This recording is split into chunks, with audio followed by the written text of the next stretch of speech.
Yes, with the help of our eyes. And what else is required? Yes, we need the light. So today we are going to study about the light. So for that we are going to start our chapter 15, that is light, in which we are going to study about it in a deep detail. Okay student, so light is actually a form of energy that our eyes detect, and then we are able to see the world or the things around us. So what is light? It is the form of energy.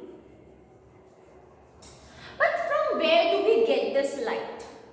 Okay, so there are some objects which produce the light, and those objects are called the luminous objects, while there are some other objects which only reflect the light of luminous objects, and those objects are called the non-luminous objects. So on the basis of the ability to produce the light, we have categorized the objects into luminous objects and non-luminous objects.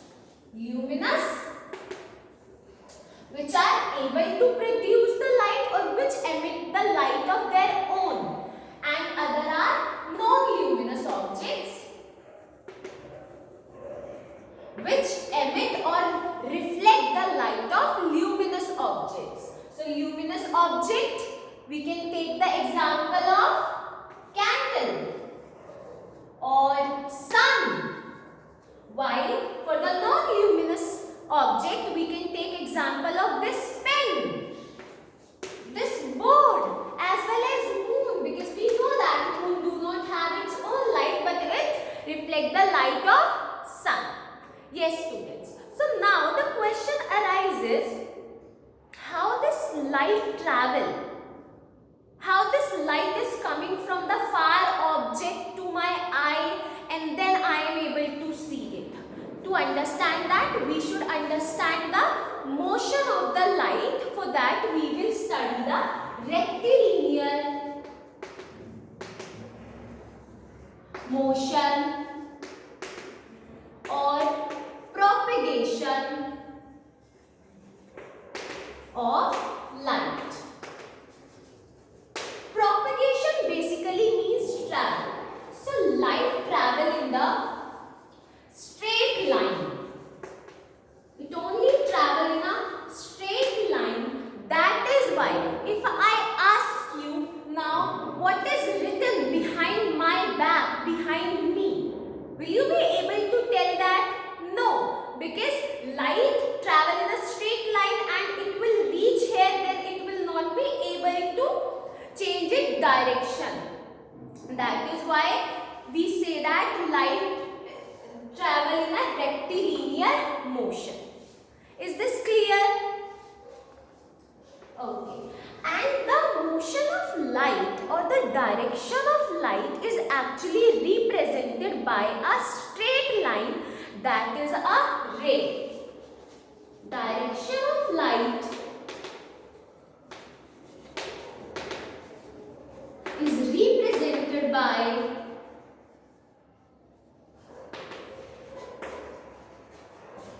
ray. We draw ray like this. It is a straight line and it is representing the direction of light, from where it is coming and to where it is going. Now there is another term, that is the beam.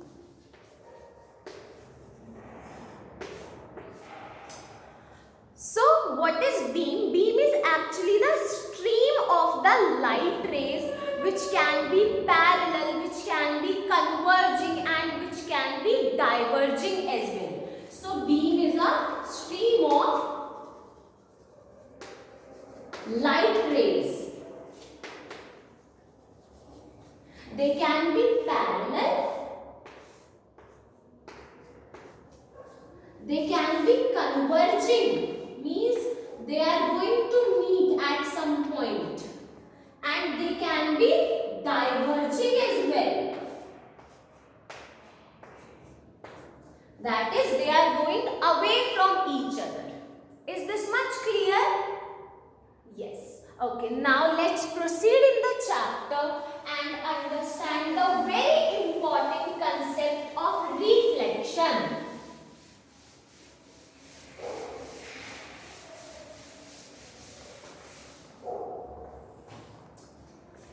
Is actually the phenomena because of which we are able to see the things which are around us. What happened? A light ray strike the surface and that light ray bounce back from that surface, and that reflected light or that bounced light go into your eyes, and then your brain interpret what is that object.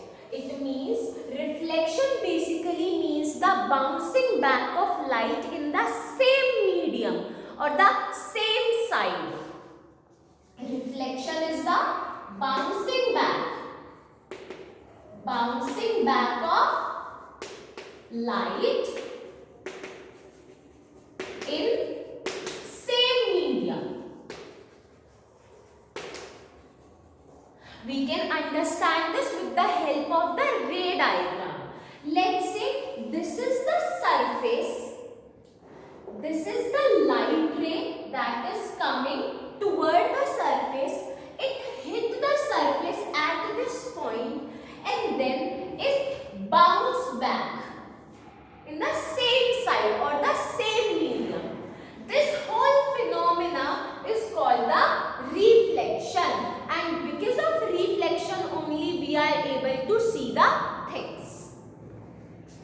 So the light ray which is coming toward the surface is called the incident ray. What do we call it? Incident ray. And the light ray which is bounced back or which is going back in the same medium is called the reflected ray. What do we call it? Reflected ray. Yes.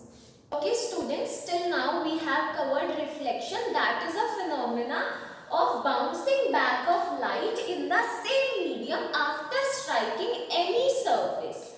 Depending on the surface, reflection is also of two types.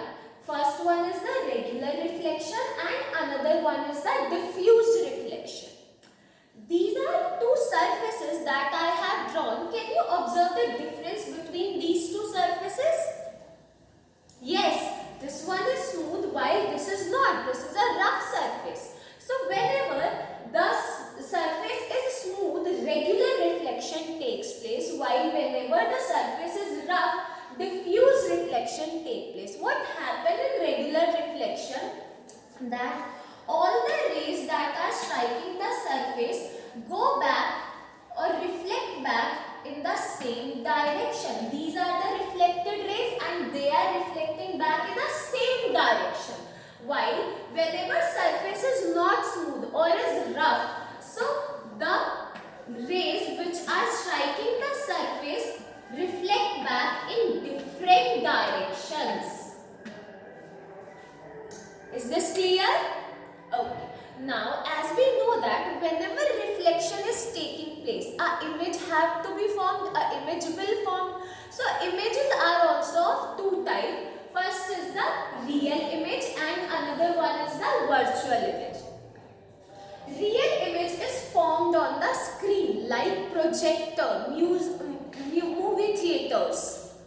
And virtual image is an image that cannot be formed on the screen.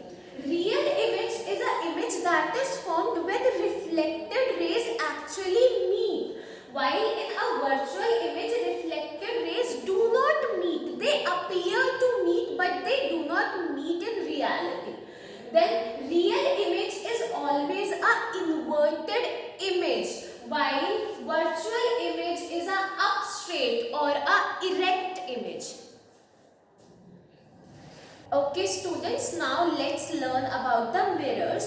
So mirrors are basically the reflecting surface, that is they reflect back the incident light or incident ray which strike the surface of mirror. Mirror are of two types. First is the plane mirror and another one is the curved mirror.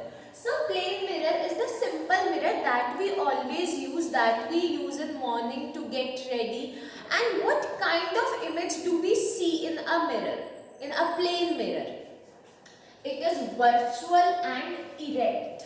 Erect means the image that we see in the morning in the mirror is always upright, right? So whenever the image is upright, we call it erect. And whenever we use erect term, we have to use the term virtual. That is, the image is formed behind the mirror. And we know that whenever we see ourselves in a mirror, in a normal mirror, the size of our body is same. So a plain mirror forms the image that is having the same size as well as the same distance. It means whenever we move in front of a mirror, our image also move, right? So that is why we say that a plain mirror forms the image that is at the same distance. Then it is laterally inverted. So student, what is laterally inverted? That the sides flip in the image that is formed by the mirror. Okay. Another type of mirror is curved mirror. Curved mirrors are of two types: concave mirror and convex mirror. To understand this, everyone pause the video and take a spoon. This is a spoon. Okay. Now everyone try to look at your image, your face in the spoon.